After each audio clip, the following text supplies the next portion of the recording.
banged up shoulder, but the Browns offense never quite put it all together. Baker was sacked 4 times, he had 0 touchdowns, and he walked away with the loss to the Steelers. Cleveland Browns now 4-4 on the season. Baker's still not worried, though. Take a listen. I'm sure all around within, the sports media world, it's going to be the world's falling down, but we're going to handle it within the building and make the corrections we need to execute. And it's as the type of guys we have, I think we just need to simplify things and execute.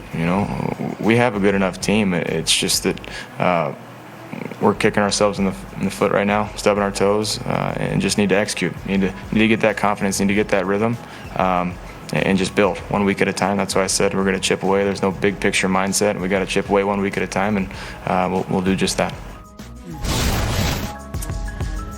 Nick, I feel like we keep hearing the same thing week after week. We have a good enough team. We just have to put it all together. They're running out of time here. How much trouble you think Baker and the Browns are in after falling to the Steelers yesterday? Oh, they're bordering on totally screwed. And Baker got one thing right. The sports media world is going to act like the sky is falling because the sky is in fact falling. The Browns are 4-4. And the rest of the way, if you look at their schedule, there is 1 game left. They'll be significant favorites. That's against the Lions. They have 5 games left against Baltimore, Cincinnati, and Green Bay. They have a game against the Raiders. They find the easy games. It's the Lions, and that's it. So to me, Wilds, the Browns have 2 important meetings this week.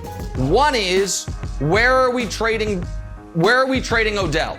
He was targeted once this weekend. He had 1 catch for 6 yards. I guess he was targeted twice because there was another one he could have got, but he didn't really go for it. It was a bad pass, and he didn't give full effort. The second one is, why did we let Baker start this game? He's clearly compromised, but now they can't bench him, Broussard, because when at the end of the game, he's taking a big hit out of bounds and trying to fire the crowd up. You can't then sell he's too injured to play, even though he's clearly too injured to be effective. So I think the Browns put themselves in a brutal spot. I don't know if they will trade Odell. I think they should. I know they won't sit Baker and let him heal up. I think they should. And I think a season that you and I thought could end in an AFC Championship game appearance is going to end closer to 7-10 than 12-5 and some playoff victories. Man, they're not dead, Nick, but they are in trouble. There's no doubt about it. I agree with a lot of what you said. I don't think they'll trade OBJ because this is summer. What if they go after an Aaron Rodgers or go after a Russell Wilson and can get one of them? I want OBJ there with one of those guys. So I don't think I'd trade him, and I don't know that you're going to get much for him because his production is way down. The pass, I didn't think it was a bad pass by Baker at the end of the game. I thought Odell saw that he was going to get stuck by a defender and didn't go for it. Yeah. But here's what bothers me about the Browns, Nick. I am seeing a pattern of a team that does not like expectations. They don't like prosperity. They can't handle it, all right? So let's go back to 2018. They end the season with 5 wins in their last 7 games after Hugh Jackson's fired. So people start expecting a nice season the next year. They go 6-10. Under the weight of that New England defense. Wilds, that defense yesterday. Oh, my goodness, Jenna. Picked off Justin Herbert twice, one of which got returned for the go-ahead score. Sacked him 3 times as well. If only you had picked this game as your upset alert on Friday, but you didn't, so let me continue. The Patriots defense delivering a win on a day. Mac Jones, not quite as sharp as we've seen him. 27-24, your final, just being honest. Wilds, did your 4-4 Patriots prove that they're a playoff caliber team with their win over the Chargers yesterday? Oh, Jenna. Halloween might be over, but the nightmare continues for the AFC. And just like your favorite scary movie, when the young co-ed is like, oh, I thought you were dead. I'm not. Actually, I'm 4-2-0-2. 4 wins, 2 losses, 0 ties, and 2 moral victories. And Nick, you laughed at me when I talked about those moral victories. But now, They're coming back from the dead. And Mac Jones says, you know what?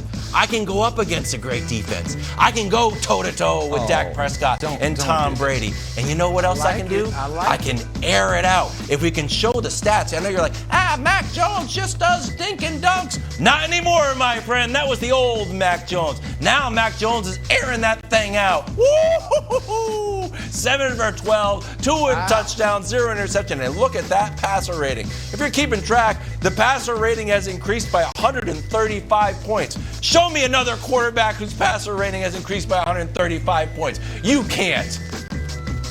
Guess who we got next? Oh, the Panthers. Sam Darnold might not be playing, but you'll still be seeing ghosts. It's the ghost of Bill Belichick on the sideline. We are back in a big way, Nicholas. Let's go. All right, listen, my answer here is just actually a list of questions. The first question is for my dear friend Colin Cowherd and Mike Greenberg and others. Are we still taking Justin Herbert over Patrick Mahomes? Or did that ridiculous take have the half-life less than uranium? I'm just curious. Is Justin Herbert still the best quarterback in the AFC? Or did that... Absolutely. Look it up, America. That's first question. Second question. Kevin Wildes, have you written or are you in the process of writing your apology to Bill Belichick? Because you tried to put him on the bud list, you were questioning him, and he just manufactured a win for you guys that I did not see coming, even though it was a de facto home game, and that's going to be a problem for the Chargers all year, by the way. It's hard to win a bunch of games when they're all road games. And the last one you answered, which is even this game, are we going to pretend Mac Jones played well? When there's a long list of reasons the Patriots won. Mac Jones, 50% completions and 200 yards is not on the list. Broussard, if Mac Jones has had some good games this year, this wasn't one of them. They won because the defense was brilliant, the running game was excellent, and Jared Cook was studying a lot of film this week. Unfortunately, it was all the A.J. Green route in the end zone because that's what Jared Cook did on the game-changing pick six. I'm not even going to turn around for the ball. Okay, no problem, game over, pick six the other way.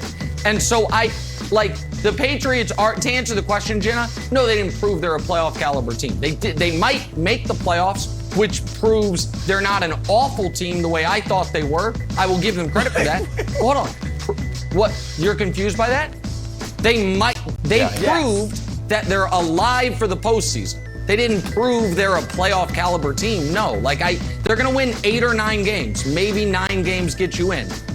Maybe I'm misunderstanding the question. Right now, would I pick the Patriots to make the playoffs? No, I would not. There's my answer. But I don't think they're drawing dead the way I thought they were going into this game, Broussard. Okay, Nick, first of all, if they make the playoffs, that proves they're a playoff caliber team. Can we agree but I don't think they will. And even if they don't make the playoffs, there are going to be a few teams that miss the playoffs that we would say they're playoff caliber. Is that correct? Hold on. We would say that, right? So let me answer that. I just want to make sure I understand. If you make the playoffs, by definition, you're playoff caliber. But if you miss the playoffs, by definition, you're not playoff caliber. Okay, that makes no sense to me, but I'll go with it. So I got it. There's going to be 14 teams that make the playoffs, so there's going to be 19 playoff caliber teams. Got it. Okay, understood. I'll write it down in the book. Playoff caliber does not mean make the playoffs.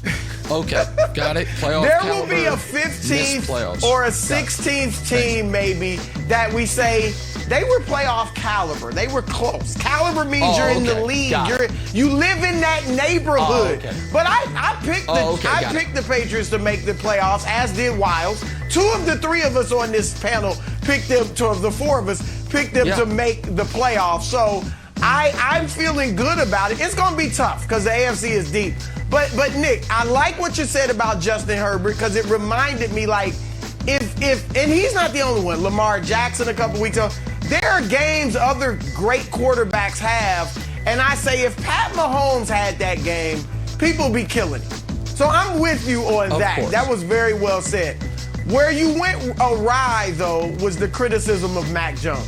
Wiles is absolutely right. You've been ripping Jones as a dinker and a dunker, and he opens the game. He was yesterday with a A 44-yard completion to Nelson Aguilar. I loved it. And then, yes, he wasn't spectacular. But the last drive, when they needed to seal the deal, they're up 7, they need to close the door. He leads them on a 14-play, 54-yard drive, completes 4 passes for over 40 yards. He delivers. And he delivered yesterday, Nick. Yes, indeed, Mac Jones and the Patriots are playoff caliber. You know who didn't deliver? You know who didn't?